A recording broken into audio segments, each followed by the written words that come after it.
Fala pessoal, Shalom no coração, muito bem-vindos ao nosso devocional. Abra sua Bíblia comigo na carta de Paulo aos Romanos, capítulo 1. Estamos aqui nessa semana meditando no capítulo 1 de Romanos, tem sido muito proveitoso.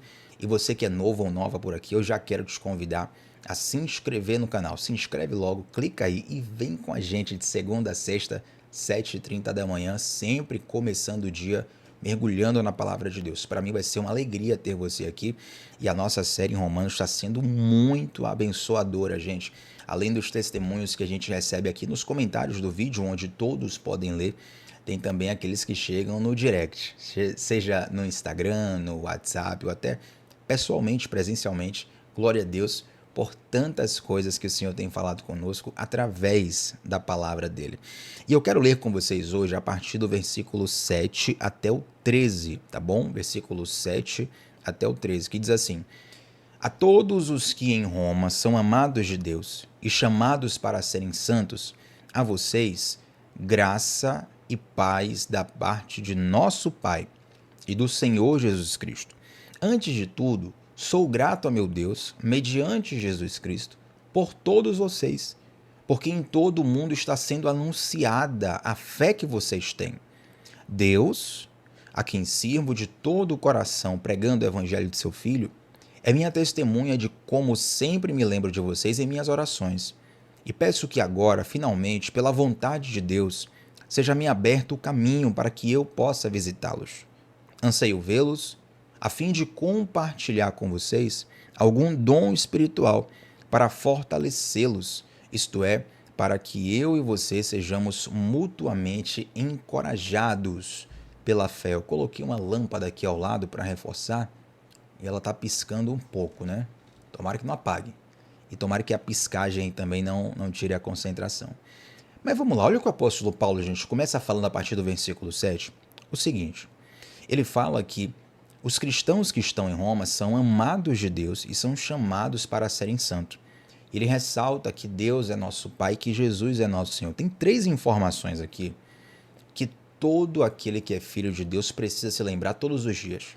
Quais são? Primeiro, que você é amado por Deus. Segunda, que você é propriedade de Cristo. E terceira, que você é chamado a ser santo. Lembre-se sempre disso. Você é amado por Deus. Você é propriedade de Cristo e você é chamado para ser santo. Lembrar dessas coisas vai te ajudar a ser firme em suas convicções, a ser firme em suas decisões, a ser firme em sua caminhada com Deus. Então, primeiro de tudo, Deus te ama, Deus não está com raiva de você, Deus não está furioso com você. Todo o juízo, toda a fúria que deveria ser direcionada para nós, para mim, para você, ela foi direcionada para Cristo na cruz, entende? Então Deus não está furioso conosco, mas a vontade de Deus é que nós venhamos caminhar nos seus caminhos, caminhar na sua palavra. Por quê? Porque isso é o melhor para nós. Eu lembro de um exemplo interessante que o pastor Saulo certa vez falou. Ele disse que ainda criança, ele pegou o barbeador do pai e começou a querer fazer barba igual ao pai, só que ele era criança e não tinha pelo na cara. Então começou a bagunçar a cara toda, o rosto todo ficou ferido. E ele passou ali o resto do dia tentando esconder aquilo do pai. Ficou no quarto, ficou escondido e tal, mas enfim, uma criança em casa não tinha como esconder a face ferida de Gillette, porque ele tentou brincar de fazer a barba ali como o pai fazia. E aí quando o pai ouviu, né, ele confessa para o pai: olha, eu tentei esconder de você isso aqui, do Senhor isso aqui, porque eu tenho medo aqui da punição. Eu tenho medo do que o Senhor vai fazer comigo, o castigo dessa brincadeira que eu fiz aqui, do que eu aprontei. E aí ele conta que o pai dele chegou para ele e falou assim: filho, eu não estou triste porque eu não estou triste porque você me desobedeceu. Eu estou triste porque agora você está com o rosto ferido. Então assim, Deus não fica triste que nós desobedeçamos, que nós pequemos, porque ele foi contra a minha vontade, estou triste por causa disso, porque minha autoridade foi ferida, nada disso. Deus, ele fica triste com o pecado porque o pecado faz mal para nós, entende? Então, como por exemplo, digamos que um pai chega para um filho e fala assim: filho, não use drogas, isso vai te fazer mal. Aí o filho vai lá e usa drogas. O pai não fica triste porque o filho afrontou ele, porque o filho foi numa direção. O pai não está preocupado, oh, meu autoestima, meu filho me desobedeceu. Não, o pai está preocupado porque ele sabe que drogas fazem mal para o filho dele. Entende? Dessa mesma forma, Deus não está furioso conosco porque nós ferimos a santidade dele, porque nós afrontamos a autoridade dele toda vez que pecamos. Não, Deus está triste porque o pecado causa estrago em mim, causa estrago em você. Então, caminhar fora da vontade de Deus é um desperdício. Lembre-se disso. Então, Deus nos ama, nós somos propriedade de Cristo e nós somos chamados a ser santos. Gente, para ser sincero aqui, cada trechinho de Romanos dá vontade de fazer uma pregação de 50 minutos. E dá para fazer, tranquilo, porque o texto é muito profundo. Mas eu tenho que acelerar aqui, né? Não tem jeito. Mas o coração queima demais por algumas coisas que estão saltando no texto. Eu oro para que o Espírito Santo sopre isso no teu coração. Mas vamos seguindo, porque o apóstolo Paulo, ele fala assim, versículo 8, ó, antes de tudo, sou grato a meu Deus, mediante Jesus Cristo, por todos vocês, porque em todo o mundo está sendo anunciada a fé que vocês têm. Esse versículo fala e mostra que, de algum modo, a igreja de Cristo em Roma era muito elogiada. A gente não sabe como era elogiada, por quais motivos em específico, mas o apóstolo Paulo está dizendo, olha, a fama está correndo em muitas cidades, em muitos lugares do mundo todo, que vocês têm uma fé que realmente é elogiosa. Isso aqui é uma referência, é uma direção para nós, porque nós temos essa responsabilidade de sermos o bom perfume de Cristo aqui nessa terra, de sermos testemunhas dessa palavra que nos transforma, desse Deus que nos salvou, que nos ama, que nos guarda, que nos protege, que nos direciona. Entende? Eu gosto muito dessa expressão bom perfume de Cristo, porque quando você coloca um perfume e vai para um lugar, as pessoas vão sentir aquele cheiro. Se o cheiro for bom, você vai se dar bem, né? As pessoas vão se agradar. Se o cheiro for ruim, meu amigo, às vezes tem perfume que o cheiro é tão ruim que não dá para tirar. Eu lembro que uma vez eu comprei, olha que loucura, né? Eu passando aqui na passarela, numa passarela aqui de Salvador. Aí tinha um cara na passarela vendendo todos os perfumes sem imaginar. Fala o nome de perfume que você imagina. Vamos pensar aqui, perfume comum, básico. Caiaque, Malbec, Diesel, sei lá, Ferrari. Todo tipo de perfume que imaginar ele tinha. E ele anunciava o seguinte, qualquer perfume aqui é R$10. Aí eu olhei assim e pensei, poxa, não é possível, qualquer perfume R$10, esse perfume aqui que eu compro é cento e tanto, esse aqui é não sei quanto. Como é que vai vender 10? Ou é carga roubada, ou então é falsificado. Aí eu pensei, rapaz, tudo por R$10. O cara falou, qualquer um é por R$10. Aí eu pensei, bom, se for falsificado, eu no máximo estou perdendo R$10. Aí eu fui lá e investi R$10, achando que estava fazendo um bom negócio, né? Investi R$10 para comprar um perfume falso. Meu Deus. Aí eu cheguei em casa e pensei assim, ó, vou passar aqui no braço, porque se for falso, eu jogo fora, perdi R$10, mas matei a curiosidade. Borrifei o perfume no braço. Meu amigo, foi uma das piores decisões que eu tomei em toda a minha vida. Em toda a minha vida. Que mau cheiro terrível. Aquele cheiro era cheiro de ovo podre. É óbvio que não tinha perfume nenhum ali. Eu não sei o que o cara colocou ali. Eu não sei como ele conseguiu produzir aquele mau cheiro, né? Ele tava ali ganhando os R$10 dele. Mas eu fui lá curioso, né? Bobo também, idiota. E comprei. Aí, rapaz, o mau cheiro foi terrível, irmãos. Era cheiro de ovo podre. Tô falando a vocês. Cheiro de ovo podre. Aí tinha borrifado na pele. Eu pensei, rapaz, isso aqui, meu Deus. Aí lavei e não saiu o cheiro. Passei sabão, não saiu o cheiro. Passei perfume por cima, desodorante por cima. Por cima. E não saiu o cheiro. Eu pensei, rapaz, eu vou ter que tomar banho aqui para poder tirar esse cheiro. Irmãos, não saiu o cheiro antes de 24 horas. Depois eu acho que expirou a substância lá. Mas eu fiquei 24 horas com aquele cheiro fedorento, aquele odor maluco no braço. Porque eu achei, né, que eu poderia me dar bem comprando R$10 um perfume que supostamente seria verdadeiro. Então, quando você passa um mau perfume, para você tirar a impressão... Eu fiquei em casa o dia todo. Esqueça, não saí mais. Não saí mais. Nem trabalhava home office nessa época. Nessa época eu tinha que sair, mas não saí de casa não. Porque ia dar terrível. Porque o cheiro, ele causa impressão. Se o cheiro for bom, causa boa impressão. Se o cheiro for ruim, causa má impressão. Às vezes, não é nem que o cheiro é ruim, mas aquele aroma pode te lembrar alguém, pode te lembrar uma situação, pode te trazer uma memória que não é muito legal, e aí você associa aquele cheiro àquela memória e você já pega ranço da pessoa. Ou você já fecha o coração, né? Até que mesmo que inconscientemente. Ou então, algo positivo. Né? Você sentiu um cheiro, ele lembrou de uma situação, uma memória que te trouxe algo positivo, aí você até tem mais afeto por aquela pessoa. O que eu quero te dizer é que a Bíblia, quando nos fala para exalar o bom perfume de Cristo, é semelhante a alguém que vai sair de casa para o trabalho, para uma festa, para um encontro, para uma missão, para qualquer coisa. E aí o Espírito Santo fala assim, ó, antes de sair de casa, borrifa o perfume de Cristo na tua alma. Borrifa o perfume de Cristo no teu coração. Antes de você ir para o trânsito, borrifa o perfume de Cristo no teu espírito para você não perder a paz no trânsito. Um dos desenhos mais conhecidos do mundo é aquele desenho do Pluto. Quem lembra aí do Pluto? Não, acho que é o Pateta, né? O Pateta. O Pateta, ele tinha um sketch dele, já um pouco mais antiga, onde ele era um excelente cidadão, ele dava bom dia a todo mundo, ele era sorridente, alegre, feliz, e quando ele entrava no carro, ele se transformava. Quem lembra dessa propaganda? Na verdade, não era propaganda, era um desenho, né? Para falar sobre como as pessoas se transformavam no trânsito. Ele ficava possuído quando ele entrava no carro. Quando ele saía do carro, ele voltava a ser uma pessoa normal. Hoje, eu acho que o Pateta não entraria no carro. Eu acho que ele pegaria um celular. Porque as pessoas se transformam com o celular na mão. Quando você vai ver os comentários de rede social sobre qualquer coisa, gente, é ódio por cima de ódio. Não, Tiago, mas isso aí é só quando fala de política. É sobre qualquer tema. Política, esporte, piada, culinária, qualquer assunto, as pessoas estão destilando ódio. Por quê? Elas esqueceram de passar um bom perfume na alma. Então, sempre que você for sair de casa, exale o bom perfume de Cristo, para que as pessoas possam pensar de você e ver em você aquilo que Paulo via da igreja em Romanos. Em todo o mundo está sendo anunciada a fé que vocês têm. Posso falar uma coisa? Dificilmente o mundo inteiro vai te conhecer. A não ser que Neymar esteja assistindo esse devocional aqui.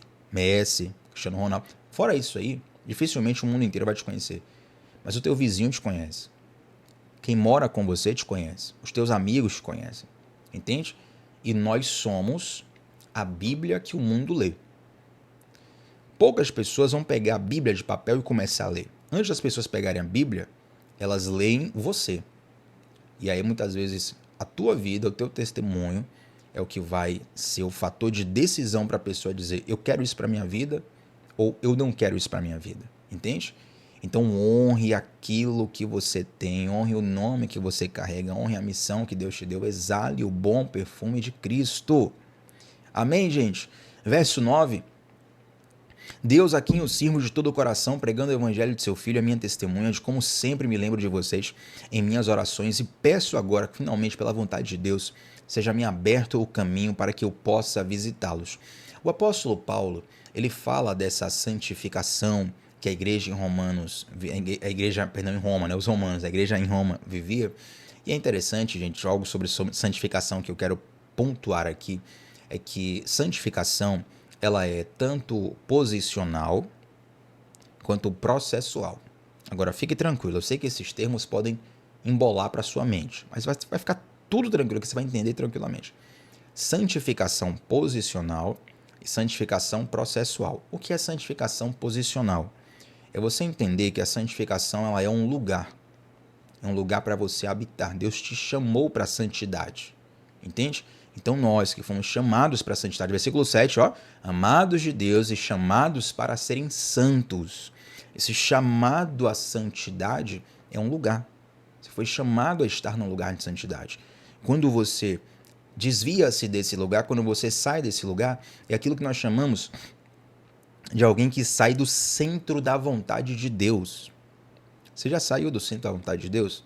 Com certeza, todo mundo, pelo menos uma vez na vida, para não dizer várias, já saiu do centro da vontade de Deus. Então, o centro da vontade de Deus é um lugar. É claro que essa é uma linguagem poética, uma linguagem para representar o metafísico, né?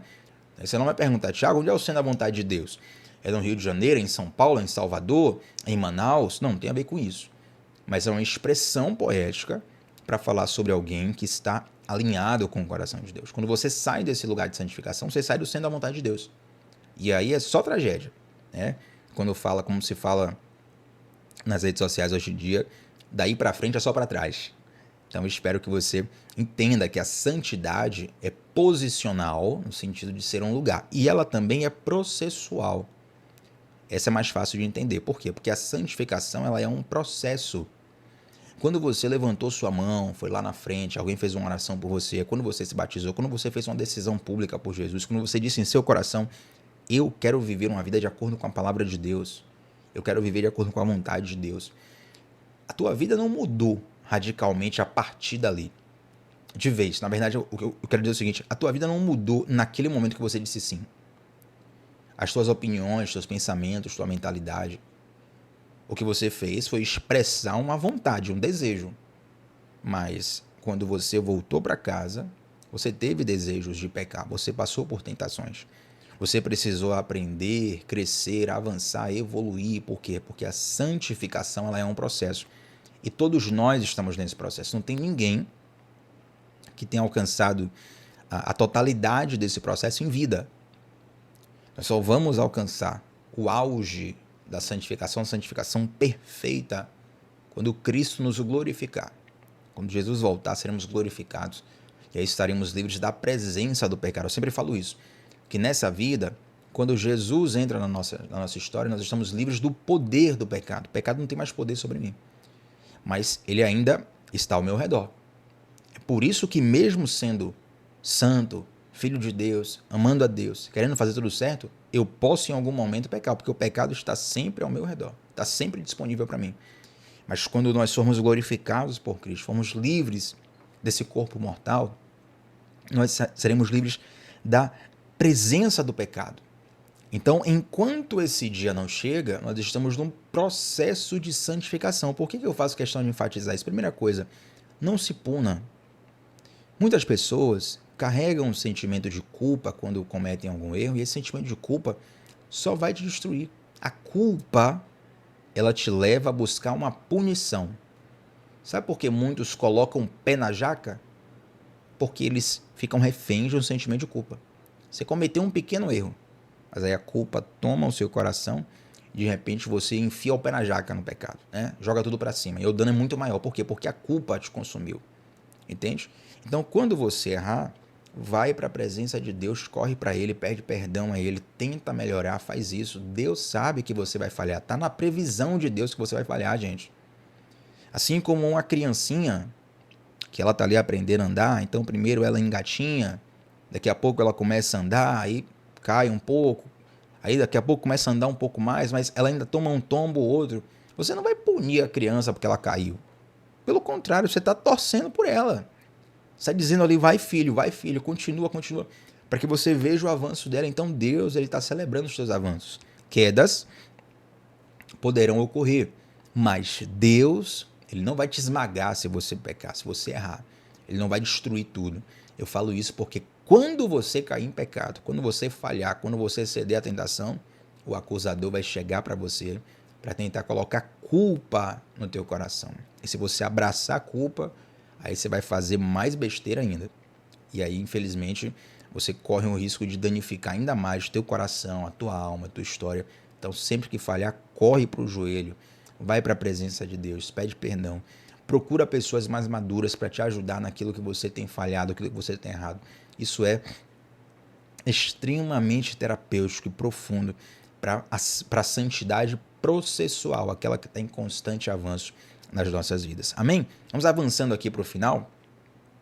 O apóstolo Paulo fala assim no versículo 11: anseio vê-los a fim de compartilhar com vocês algum dom espiritual para fortalecê-los, isto é, para que eu e vocês sejamos mutuamente encorajados pela fé. Olha só, é interessante o apóstolo Paulo dizer assim, eu quero estar com vocês presencialmente, eu quero compartilhar um dom espiritual. Isso aqui me leva a um ensino interessante. Veja só, eu vou falar o ensino e depois eu falar o que significa esse dom espiritual do texto, tá? Isso me lembra um ensino que eu quero compartilhar aqui. Não é que Paulo disse, mas eu quero compartilhar aqui. O fato de que dons espirituais, eles são dados, dentre outras formas, pela imposição de mãos. Você vê lá, por exemplo, no Antigo Testamento, o Moisés, já ia falar o apóstolo Moisés. Aí se você vê ali Moisés do Antigo Testamento, ele impondo as mãos sobre várias pessoas para compartilhar a unção que Deus deu a ele com aquelas pessoas. Tiago, qual foi essa ocasião? Uma ocasião em que Moisés julgava todo o povo, ou seja, ele era o resolutor de problemas do povo. Um cara para milhares de pessoas. Ficava muito sobrecarregado. O sogro de Moisés deu um conselho para ele. Falou, Moisés, olha só, interessante isso, né? Porque Moisés era um homem sábio, conversava com Deus. Mas quem deu o conselho para Moisés foi o sogro. Então lembre-se sempre disso. Tem coisas que Deus vai te falar, não é você sozinho e ele no secreto. Tem coisas que Deus vai te falar na comunhão. Pega isso aí. Então o sogro de Moisés falou o seguinte, Moisés, daqui a pouco você não vai aguentar, você vai morrer. Esse povo vai ficar sem você. Então você vai morrer, o povo vai morrer sem você também. Porque ninguém suporta ficar o dia todo só resolvendo o problema. Faz o seguinte, pega os mais sábios, os anciãos, ora por eles, unge eles, treina eles, equipa eles e cria uma equipe para poder te assessorar nisso aí. E aí você resolve só os problemas maiores. Então Moisés faz isso, ele compartilha da unção dele impondo as mãos. Mas é interessante que no Novo Testamento também, o apóstolo Paulo, mesmo escritor da carta aos Romanos, ele fala, desperte o dom que há em ti, que lhe foi dado pela minha imposição de mãos. Deixa eu pegar esse texto aqui, gente, para ler com vocês junto, porque esse aqui eu não separei não, lembrei aqui agora fazendo um devocional. 2 Timóteo capítulo 1, versículo 6. Vamos lá comigo rapidinho? 2 Timóteo capítulo 1, versículo 6. Estou falando um pouco mais baixo hoje aqui, mas acredito que está tudo ok no áudio aí, né? 2 Timóteo capítulo 1, versículo 6. Olha o que diz. Por essa razão, torno a lembrar-lhe que mantenha viva a chama do dom de Deus que está em você mediante a imposição das minhas mãos. Então, quando Deus quer te dar um dom espiritual, uma das formas, não é a única, uma das formas é a imposição de mãos por parte daquele que já tem o dom. Agora observe, preste bastante atenção. Se você entende que eu tenho o dom da palavra de conhecimento, não adianta você dizer para mim assim, Tiago, coloca a mão na minha cabeça porque eu quero receber o dom que você tem. Não é assim que funciona. Não é nem pelo seu desejo de receber e não é nem pela minha vontade. Eu não posso dizer assim, ó Deus, eu gosto mais de fulano de tal e eu quero compartilhar o meu dom com fulano de tal. Não é isso. Eu estou te ensinando um meio pelo qual Deus elege e a soberana vontade de Deus é que direciona isso. Algumas vezes, na maioria das vezes, o ministro é direcionado. Né? Deus me direciona, olha, eu quero que você faça isso, impõe as mãos e compartilhe com tal pessoa. Era a direção de Deus. Não é da minha vontade pessoal e nem da vontade pessoal da pessoa que está recebendo o dom. Mas essa é uma forma de receber o dom, pela imposição de mãos. Então, eu lembro disso agora porque o apóstolo Paulo fala aqui, né, que ele anseia estar presencialmente para compartilhar um dom com essas pessoas. Agora, o sentido desse texto, entrando agora na aplicação do texto, o sentido desse texto é mais geral, tá?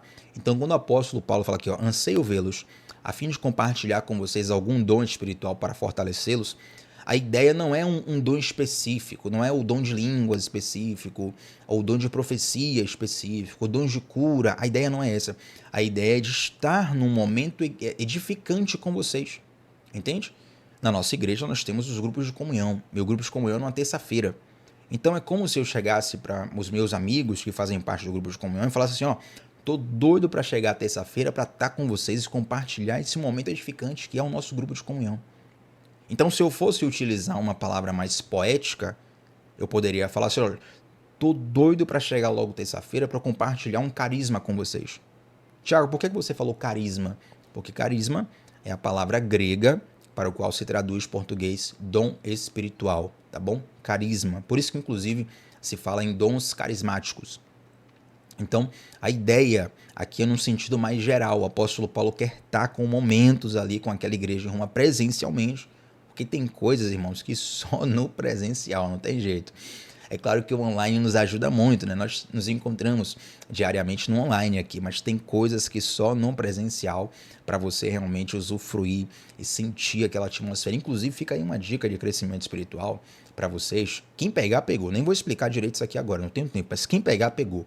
Você precisa estar em alguns ambientes que liberam algumas coisas específicas, tá bom? Você precisa estar em alguns ambientes que liberam algumas coisas específicas. Quem pegar, pegou. Não tenho tempo de explicar aqui agora. Um outro devocional eu explico mais sobre isso. Mas é importante você estar em alguns ambientes que sim fazem a diferença em no liberar de Deus para algumas coisas da sua vida. Versículo 12, para a gente fechar aqui, isto é, para que eu e vocês sejamos mutuamente encorajados pela fé. Quero que vocês saibam, irmãos, que muitas vezes planejei visitá-los, mas fui impedido de fazê-lo até agora. Meu propósito é colher algum fruto entre vocês, assim como tenho colhido entre os demais gentios. Então, note que o versículo 12 ele já dá uma esteira para essa interpretação de dom espiritual do versículo 11 mais amplificada. Por quê? Porque no versículo 12 o apóstolo Paulo explica, né? Ele começa com isto é, ou seja, isso significa que para que eu e vocês sejamos mutuamente encorajados pela fé. Então ele está falando de uma comunhão, de estar junto. Fala, vamos estar juntos, vamos passar um tempo junto, vamos caminhar junto, vamos comer 1 quilo de sal juntos, né? Como se diz aqui na Bahia, para que a gente possa crescer juntos. Conhecermos uns aos outros, nos edificarmos uns aos outros. A comunhão tem esse poder, essa graça de você oferecer aquilo que Deus colocou no teu coração e de receber aquilo que Deus derramou sobre a vida do outro. E o versículo 13 ele termina dizendo: o meu propósito é colher algum fruto entre vocês. Olha que interessante. O apóstolo Paulo, ele fala de desejar estar com aqueles irmãos para compartilhar dom espiritual, para ser edificado, para ser encorajado mutuamente pela fé. E ele fala, o meu alvo é colher um fruto, ou seja, ele quer ver, ele tem um objetivo de ver o resultado do investimento espiritual dele. Deixa eu abrir o coração para vocês aqui, olha só. Pregador e pregadora, que é pregador de verdade, tá? Não é só quem deseja ser por algum outro motivo, enfim. Mas se você foi realmente chamado para pregar a palavra de Deus, no teu coração tem um desejo absurdo de que as pessoas sejam transformadas pelo evangelho. É algo muito parecido com o que um professor sente. Vou até utilizar o exemplo do professor, porque talvez você não se veja como um pregador, como uma pregadora, embora você precise se ver. Mas um professor, o maior desejo, a maior alegria do professor é ver o desenvolvimento do aluno. Gente, professor é uma profissão que paga bem ou mal no Brasil? De modo geral. Paga muito mal, né? De modo geral, eu penso que os professores deveriam receber muito mais. Mas é interessante que mesmo recebendo pouco, a grande maioria dos professores tem isso aqui que eu estou falando. O cara recebe pouco, trabalha muito, a rotina é super puxada, o cara é desvalorizado pela sociedade. Mas ele vive uma experiência de ver o aluno se desenvolvendo com o que ele ensina que nada nesse mundo paga. É uma sensação muito poderosa. É aquilo que eu digo, eu sou muito abençoado fazendo os devocionais, não só por estudar a palavra, por compartilhar a palavra, mas toda vez que eu vejo um testemunho, que alguém conta assim, Tiago, olha o que você falou isso, Deus falou no meu coração assim, assim, assim, mexeu na minha vida assim, assim, assim. Isso é de um resultado, de um fruto, de uma edificação no coração que você não tem noção. Se você soubesse disso, você talvez você teria mais coragem de começar a falar de Jesus só para sentir isso aqui que eu estou falando. Então o apóstolo Paulo está citando, olha, o meu desejo, o meu propósito de estar com vocês é colher algum fruto entre vocês, ou seja, eu quero ver o resultado do meu investimento espiritual. Eu já vejo muitos frutos dos devocionais que eu faço aqui. Por exemplo, eu vejo tantos frutos de outras missões que, pela misericórdia de Deus, eu participo também, que outras pessoas fazem. E é muito poderoso quando você vê o resultado, a colheita daquilo que você plantou, mesmo com muita dificuldade. Entende? Então, a pergunta que eu te faço para a gente fechar aqui é o seguinte. Qual é o investimento espiritual que Deus tem colocado no teu coração e você tem demorado de fazer? Talvez você como pai Perdão, sua voz ainda está um pouco, enfim. Talvez você, como pai, como mãe, precise investir um pouco mais no seu filho. Você, como um amigo que lembrou de alguém agora, você precisa investir mais nessa pessoa. Você, como alguém que tem para oferecer da parte de Deus, que você sente que pode, que quer, que deseja compartilhar do evangelho com alguém, e Deus está falando contigo nesse momento, por quê? Porque a tua semeadura de hoje vai ser uma colheita de amanhã. Vidas podem ser livres de uma condenação eterna. Famílias podem ser transformadas, pessoas podem ser transferidas da morte para a vida pelo teu investimento espiritual na vida de alguém. Inclusive pelo teu investimento espiritual na tua própria vida. Tem um fruto quando você investe em mergulhar na palavra de Deus, quando você investe em orar mais, quando você investe num processo de discipulado, quando você investe em abrir mão de algumas coisas, quando você investe em estudar a palavra de Deus, tudo isso traz um fruto que Deus tem para a sua vida. Então não perde tempo não, mergulha naquilo que Deus te chamou e você vai sentir exatamente isso aqui que o apóstolo Paulo recitou em Romanos capítulo 1, versículo 13. Tá bom, gente, mas vamos lá, me perdoem o horário, passamos hoje, vá perdoando-te, mas vou ser mais dinâmico nas próximas, mas eu quero orar com você para nós fecharmos esse devocional. Vamos lá?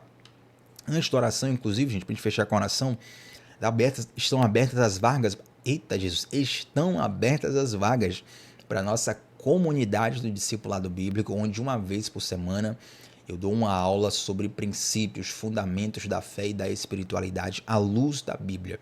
É a plataforma onde, pela misericórdia de Deus, se Deus permitir, vai ser o lugar onde eu mais vou dedicar ensino daquilo que Deus me fez aprender durante toda a minha caminhada. É nessa plataforma de comunidade, da comunidade do discipulado bíblico. Para você entrar nessa comunidade, o link está é o primeiro link da descrição desse vídeo. E, inclusive, você que está aqui no devocional, já são os últimos dias do cupom de desconto que eu preparei só para vocês. Eu não anunciei em lugar nenhum, só aqui no devocional. E o cupom é devocional20. Então, clica no primeiro link da descrição.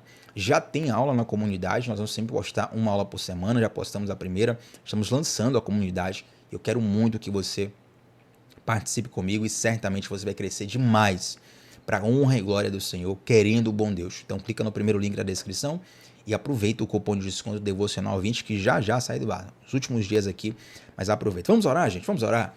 Senhor Deus, muito obrigado, Pai, pela sua glória, pela sua graça, pela sua palavra. Eu, Deus, eu te agradeço porque o Senhor tem sido muito bom conosco.